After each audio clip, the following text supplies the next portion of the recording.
সামনে একদম গিম্বলের দোকান সাজিয়ে বসেছি আর আপনাদের সবাইকে এই কনকনে শৈত্যপ্রবাহের অনেক অনেক শুভেচ্ছা। আজকের ভিডিওতে আমরা জিওনের 3টে গিম্বল নিয়ে কথা বলবো। এন্ড এই জিওন কিন্তু গিম্বলের জন্য খুবই ভালো এবং আমার খুবই পছন্দের একটা ব্র্যান্ড। এই 3টা থেকে একটা গিম্বল আমি নিজেই ইউজ করি, সেটা হচ্ছে এইটা জিওনের ক্রেন M3, এবং এখানে আরও 2টা গিম্বল আছে। একটা হচ্ছে ক্রেন M2s, যেটার রিভিউ আমাদের চ্যানেলে আছে, একটা ওভারভিউ টাইপের, এবং আরেকটা আছে জিওন M2। তার মানে বুঝতে পারছেন যে বাজেট সেগমেন্টের এবং হ্যান্ডি ছোটোখাটো যে গিম্বলের লাইন আপটা আছে জিওনের, সেই লাইন আপটা নিয়েই আজকে আমরা কথা বলতে চাচ্ছি।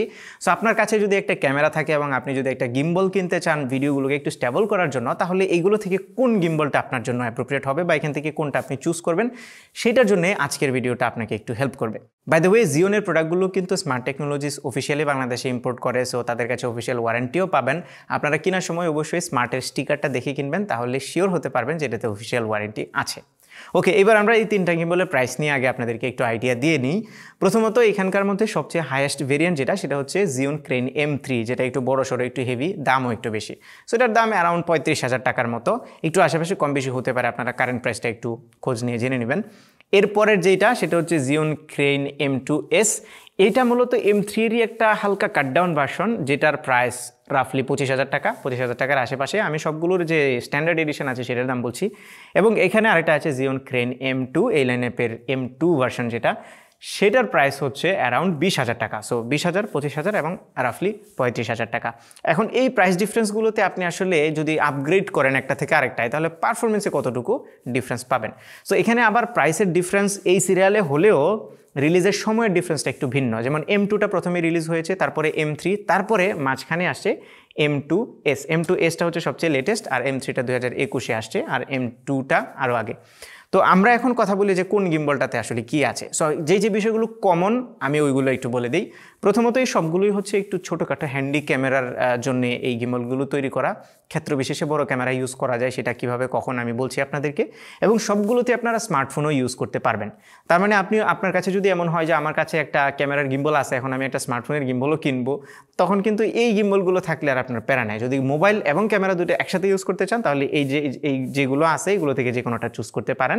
তবে অবশ্যই পুরো ভিডিওটা দেখে ডিসাইড করেন যে আপনার ক্যামেরার সাথে কোন গিম্বলটা এখান থেকে যায়। তো আমরা প্রথমে এই সবগুলো গিম্বলের সাইজ এবং ওজন নিয়ে একটু কথা বলি। সত্যি বলতে এই 3টা গিম্বলের সাইজই ছোটোখাটো, 3টারই সাইজ নিয়ে খুব একটা কমপ্লেন আপনি করবেন না। তবে একটু হ্যান্ডি বা একটু বেশি ছোটোখাটো হচ্ছে M2টা অনেক লাইট ওয়েটও। এটার ওজন হচ্ছে মাত্র 500 গ্রাম।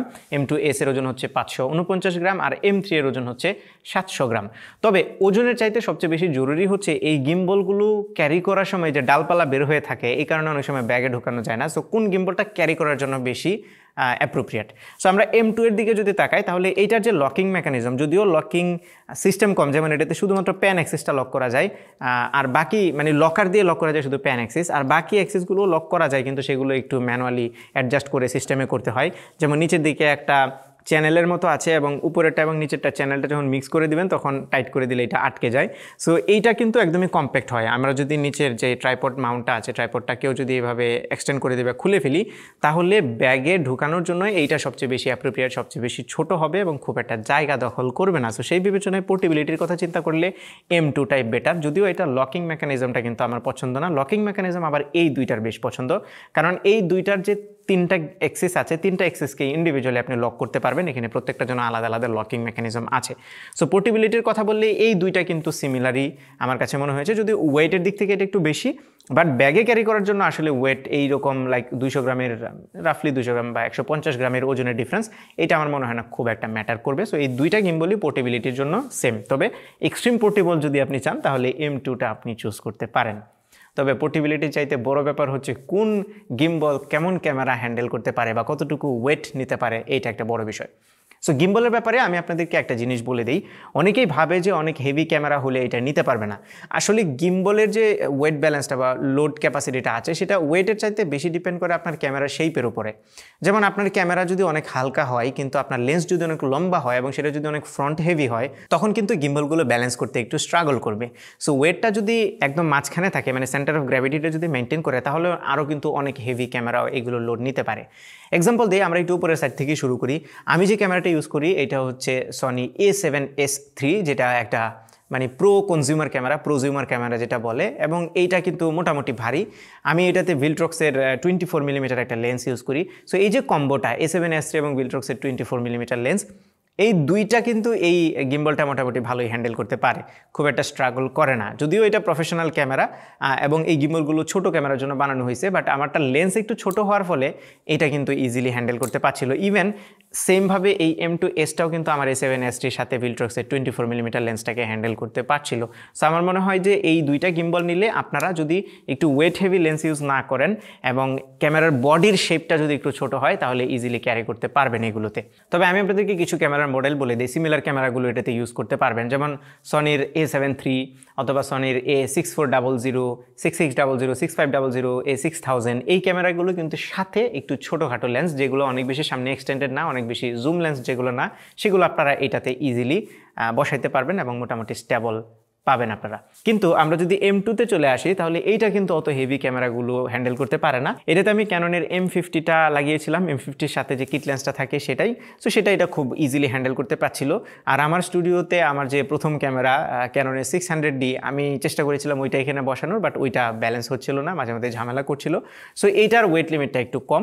সো আপনারা M50 টাইপের যে ক্যামেরাগুলো আছে, ক্যানন M50 কিংবা সনির A6400 অথবা সনির ZV-1, ZV-1F, এই টাইপের ছোটো ক্যামেরাগুলো এটাতে খুব ইজিলি আপনারা ব্যালেন্স করাতে পারবেন এবং স্মার্টফোনের জন্য তো এটা দুর্দান্ত। এই হয়ে গেল ওয়েটের একটা আইডিয়া। আমি আবারও বলছি, ছোট লেন্স হলে আপনারা কিন্তু সবগুলো ক্যামেরাতে মোটামুটি ব্যালেন্স করাতে পারবেন, শুধু এইটা ছাড়া, এটা একটু বেশি ছোট ক্যামেরার জন্য। ওকে, এবার আমরা চলে আসি ব্যালেন্সিং, আসলে কোনটার ব্যালেন্স করাটা কতটা ইজি।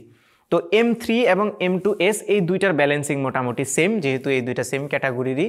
সো এইগুলোর ব্যালেন্স করা খুব ইজি, যেহেতু 3টা এক্সিসে লক আছে। সো প্রত্যেকটা এক্সিস ব্যালেন্স করে করে আপনি লক করে রাখতে পারবেন, যে জিনিসটা আমার কাছে বেশ ভালো লাগে। তবে এইটা ব্যালেন্স করাটা একটু কষ্টকর হয়ে যাবে আপনার জন্য, যেহেতু সবগুলো এক্সিসে লক সিস্টেম নেই। সো আপনাকে একটু ধরে ধরে ব্যালেন্সিং করতে হবে। সো ব্যালেন্সিংয়ের ফেসিলিটির কথা যদি বলি, তাহলে এই দুইটাকে আমি উইনার বলবো। এটা আমার কাছে একটু ঝামেলাপূর্ণ মনে হয়েছে। এবার আসি ফিজিক্যাল ওভারভিউ এবং বাটনস আর পোর্টসে। সো প্রথমে M2 দিয়ে স্টার্ট করি, এবং M2 একদমই বেসিক একটা গিম্বল, যেরকমটা বলছিলাম। এটার একটা জয়স্টিক আছে সামনের দিকে এবং নিচের দিকে দুইটা বাটন আছে, ছোট্ট একটা LED ডিসপ্লে আছে, কালার ডিসপ্লে, যেখানে আপনি বেসিক ইনফরমেশনগুলো দেখতে পারবেন। ডান পাশে লাইট অন অফ করার একটা বাটন আছে, আপনি ফ্ল্যাশ লাইট যদি অন অফ করতে চান। মেনু বাটন আছে একটা, যেটা দিয়ে আপনি গিম্বলের বিভিন্ন মোড টোড এগুলো চেঞ্জ করতে পারবেন। বাম পাশে জুম ইন জুম আউটের একটা মোড আছে এবং একটা USB-C পোর্ট আছে চার্জিংয়ের জন্য। পেছনের দিকে আমরা দেখতে পাচ্ছি একটা মাল্টিপারপাস বাটন আছে, যে বাটনটা দিয়ে প্রেস করে আপনি ওরিয়েন্টেশন চেঞ্জ করতে পারবেন, হোল্ড করে গো মোড এনেবল করতে পারবেন, এই টাইপের কিছু বাটন আছে। সেই সাথে এখানে ক্যামেরা লাগানোর জন্য যে স্ক্রুটা আছে, যেই মাউন্টটা দিয়ে আপনি লাগাবেন, 1/4 ইঞ্চ যেই থ্রেডের মধ্যে লাগাইতে হয়, সেই স্ক্রুটা আপনি সাইডে স্ক্রু করে রাখতে পারেন। এবং আমি জানি না এটা কী পারপাসে দিছে, এই কারণেও দিতে পারে অথবা ট্রাইপডে মাউন্ট করার জন্য দিতে পারে। তবে এই জিনিসটা হারিয়ে যাওয়ার অনেক চান্স থাকে, আপনারা সবসময় এটা এখানে স্ক্রু করে রেখে দেবেন, তাহলে হারানোর ভয় একদমই নাই। তো এই বাটনস এবং পোর্টস এবং কন্ট্রোলিং একদমই ইজি। যারা একদম বিগিনার গিম্বল হ্যান্ডেল করবে, তারা এইটা নিয়ে খুব একটা প্যারা খাবে না। এবার আমরা M2s-এ চলে আসি। M2s-এর লুকটা অনেকটা M2 এর মতোই, কারণ এটা ডিসপ্লেটা M2 এর মতোই, একটু স্লাইটলি বড়। তবে এটা জয়স্টিক, বাটনের লেআউট সব কিছু মোটামুটি সেম। প্রত্যেকটা বাটনই একই রকম আমরা দেখতে পাচ্ছি, শুধুমাত্র এখানে আমরা দেখতে পাচ্ছি যে বাম পাশে যে বাটনটা আছে, এইটা কিন্তু এখন লাইট অন অফ করার, যেহেতু এখানে এক্সট্রা একটা ফিচার আছে, সেটা LED লাইট এখানে দেওয়া আছে একটা, যে লাইটের ব্রাইটনেসটা কম বেশি করার জন্য একটা বাটন এখানে দেওয়া হয়েছে। এবং এই বাটনটা দিয়ে ব্রাইটনেস কম বেশি করতে পারবেন, আরেকটা বাটন দিয়ে অন অফ করতে পারবেন। আর মেনু বাটনটা ঠিক জায়গায় আছে, এখানে USB Type-C যে চার্জিং পোর্ট সেটাও আছে, এবং প্রত্যেকটা জায়গাতে প্রত্যেকটা এক্সেসে লকিং মেকানিজম আছে। সো ওইটা থেকে কিন্তু ডেফিনেটলি আপগ্রেডেড। এবং পেছনের যে মাল্টিপারপাস বাটনটা আছে, এটাও বেশ ক্লিকি, এবং এই বাটনটার কাজ হয়তো আপনারা সবাই জানেন। আমাদের চ্যানেলে কিন্তু গিম্বল কীভাবে অপারেট করতে হয় এরকম টিউটোরিয়াল আছে। সেই সাথে এখানে উপরের দিকেও কিন্তু একটা USB-C কেবলের পোর্ট আছে, এটা দিয়ে আপনি ফোনটাকে চার্জ করতে পারবেন যদি একই সাথে শ্যুট করতে চান এবং চার্জ করতে চান। এবং আপনার ক্যামেরায়ও যদি USB-C দিয়ে চার্জ হয়, তাহলে সেটাও কিন্তু আপনি এখান থেকে করতে পারবেন। আর এটাতে কিন্তু কুইক রিলিজ প্লেট আছে, যেটা আগেটাতে ছিল না। সো এই জিনিসটাও মাথায় রাখবেন আপনারা। এই মোটামুটি বাটন, স্পোর্টস এবং এক্সট্রা ফিচার্সগুলো। লাইটটা স্পেশালি অনেক ইম্পর্টেন্ট একটা ভ্যালু ক্যারি করতে পারে আপনার জন্য। আমাদের এটা নিয়ে ডেডিকেটেড ভিডিও আছে, আপনি চাইলে দেখে আসতে পারেন, আমরা লিঙ্ক দিয়ে দেবো ডিসক্রিপশানে। এবার চলে আসি ফাইনালটা, M3। সো M3 এর বাটন এবং পজিশনগুলো একটু ডিফারেন্ট। যেমন এইটাতে যে ডিসপ্লেটা, এটা একটা টাচ ডিসপ্লে এবং এটা হচ্ছে ফুল ভিউ ডিসপ্লে, যেটাতে আপনি টাচ করে করে অপশনগুলো চেঞ্জ করতে পারবেন, যেটা খুবই হ্যান্ডি। নিচের দিকে যে জয়স্টিকটা আছে এটাও আগেরগুলোর চাইতে আমার কাছে বেশি কমফোর্টেবল লাগে হ্যান্ডেল করতে। বাটন দুইটা আছে এখানে, সাইডে ডান সাইডে হচ্ছে USB-C পোর্ট আছে, উপরের দিকে পাওয়ার বাটনটা আছে একটু উপরে, আর বাম পাশে একটা স্ক্রোলিং বল টাইপের আছে যেটা দিয়ে আপনি বিভিন্ন রকম অপশনগুলো চেঞ্জ করতে পারবেন। পেছনের দিকে আরও একটা স্ক্রোলিং বল আছে, সেই সাথে আরেকটা মাল্টিপারপাস বাটনও আছে। আর এই গিম্বলটাতেও কিন্তু LED লাইট আছে, আপনারা এখানে দেখতে পাচ্ছেন যে লাইটটাও আপনি চাইলে অন অফ করতে পারবেন এবং এটা 3টা স্টেজে ব্রাইটনেসও কম বেশি করা যায়। সো এইটার ফিচারের সাথে এইটার ফিচারে কিন্তু মোটামুটি সিমিলারিটিস আছে, আপনারা বুঝতেই পারছেন। তবে ডেফিনেটলি এই গিম্বলটা ওইটা চাইতে হেভি এবং এটাকে হ্যান্ডেল করতেও আপনার একটু বেটার স্কিল দরকার পড়বে, যেহেতু এটা একটু ভারী। এবং এটাতেও কিন্তু কুইক রিলিজ প্লেট আছে, সো এটার মধ্যে ক্যামেরা লাগানোটা অনেক ইজি। সেই সাথে এইটার উপরেও USB-C পোর্ট আছে যেটা দিয়ে আপনি চার্জ করতে পারবেন, পাশাপাশি এখানে একটা মাইক্রোফোন লাগানোরও পোর্ট আছে, উইচ ইজ ভেরি ইন্টারেস্টিং। সেখানে মাইক্রোফোনও লাগাতে পারবেন। ওয়েল, এখন যদি আমরা দেখি তাহলে M3 এর কিন্তু ফিচার্স বা বডি টডি যাই বলেন সব কিছু মোটামুটি বেটার লাগতেছে। তবে এখানে একটা ব্যাপার আছে, M3-তে যেই পরিমাণে লোড হ্যান্ডেল করতে পারবে এবং M3 এর যেই বেসিক ফিচার্সগুলো আছে সেগুলো সবই কিন্তু M2s-এও আছে। শুধু M2s-টা সাইজে একটু ছোট, এটাতে ডিসপ্লেটা নাই এবং এটার বাটনসগুলো আমার কাছে একটু লেস ইনটুইটিভ মনে হয়েছে M3 এর তুলনায়। এছাড়া বাকি সব কিছু কিন্তু মোটামুটি সেম। ও আচ্ছা, মাইক্রোফোনের পোর্টটা নাই যেটা এটাতে আছে। ওকে, এখন আমরা ফাইনাল যে জিনিসটা সেটা চলে আসি ব্যাটারিতে। তো ব্যাটারি ব্যাকআপ কোনটাই ভালো পাবেন? ওয়েল, ব্যাটারির ক্যাপাসিটি মোটামুটি সেম, 1100 mAh, 1150 mAh এবং 1150 mAh, শুধুমাত্র M2টাতে 1100 mAh। সো এই সবগুলোর ব্যাটারি ব্যাকআপ টেকনিক্যালি সেম অনেকেই মনে করতে পারেন, বাট না, M3 এর ব্যাটারি ব্যাকআপটা একটু কম পাবেন, কারণ এটাতে একটা ফুল ভিউ ডিসপ্লে আছে, ডিসপ্লেটাও একটু ব্যাটারি খায়। সো এটা দিয়ে রাফলি আপনারা 8 আওয়ার্সের মতো ব্যাটারি ব্যাকআপ এক্সপেক্ট করতে পারেন। এটা Zhiyunও প্রমিস করছে এবং আমিও সিমিলার পেয়েছি। ওয়েল, 8 আওয়ার্স কন্টিনিউয়াস তো শ্যুট কেউ করে না, আপনি থেমে থেমে যদি করেন তাহলে 8 আওয়ার্স পর্যন্ত আর কি শ্যুট করতে পারবেন। আর এই M2s-টাতে আপনি আরেকটু ব্যাটারি ব্যাকআপ বেশি পাবেন, রাফলি 10 ঘন্টার মতো। M2-তেও সিমিলার ব্যাটারি ব্যাকআপ আপনারা পাবেন। ওকে, লাস্ট বিষয়টা হচ্ছে একটা গিম্বলের সবচেয়ে ইম্পর্টেন্ট জিনিস আমরা জানি, সেটা হচ্ছে স্ট্যাবিলাইজেশন। সো 3টা গিম্বলের মধ্যে কোনটা কতটা স্টেবল? 3টাই কিন্তু 3 অ্যাক্সিস গিম্বল, 3টারই মোটর অনেক পাওয়ারফুল এবং আপনি যদি রাইট ক্যামেরা, রাইট লেন্সটা যদি এখানে বসিয়ে প্রপারলি ব্যালেন্স করতে পারেন তাহলে 3টা থেকেই আপনারা সিমিলার স্ট্যাবিলাইজেশন পাবেন। স্ট্যাবিলাইজেশনে কিন্তু খুব দিনরাত আহামরি পার্থক্য আপনারা পাবেন না। তবে ডেফিনেটলি ওয়েট একটু বেশি, যেই গিম্বলটার মানে M3, ওয়েট একটু বেশি হলে আপনার হাতও একটু স্টেবল থাকে, তখন স্টেবিলাইজেশনটা একটু বেটার পাওয়া যায়। ওই বিবেচনায় M3টাকে স্লাইটলি এগিয়ে রাখতে হবে, বাট বাকি দুইটা মোটামুটি সিমিলার স্টেবিলাইজেশনই আমাকে দিচ্ছিল। এবং 3টা গিম্বলই অপারেট করার জন্য যে Zhiyun-এর অ্যাপটা আছে ZY Cami, সেটা আপনাকে ইউজ করতে হবে এবং অ্যাপটা আস্তে আস্তে করে ইমপ্রুভ হচ্ছে। ডেফিনেটলি কিছু জায়গাতে আমার এখনও কমপ্লেন আছে, বাট আগের চাইতে অনেক বেটার হয়েছে এবং অ্যাপটা ইউজ করলে আপনারা এক্সট্রা অনেকগুলো ফিচার আনলক করতে পারবেন। ওকে, এইবার আমরা চলে আসি ফাইনালি যে আপনি এগুলো থেকে কোন গিম্বলটা আসলে চুজ করবেন।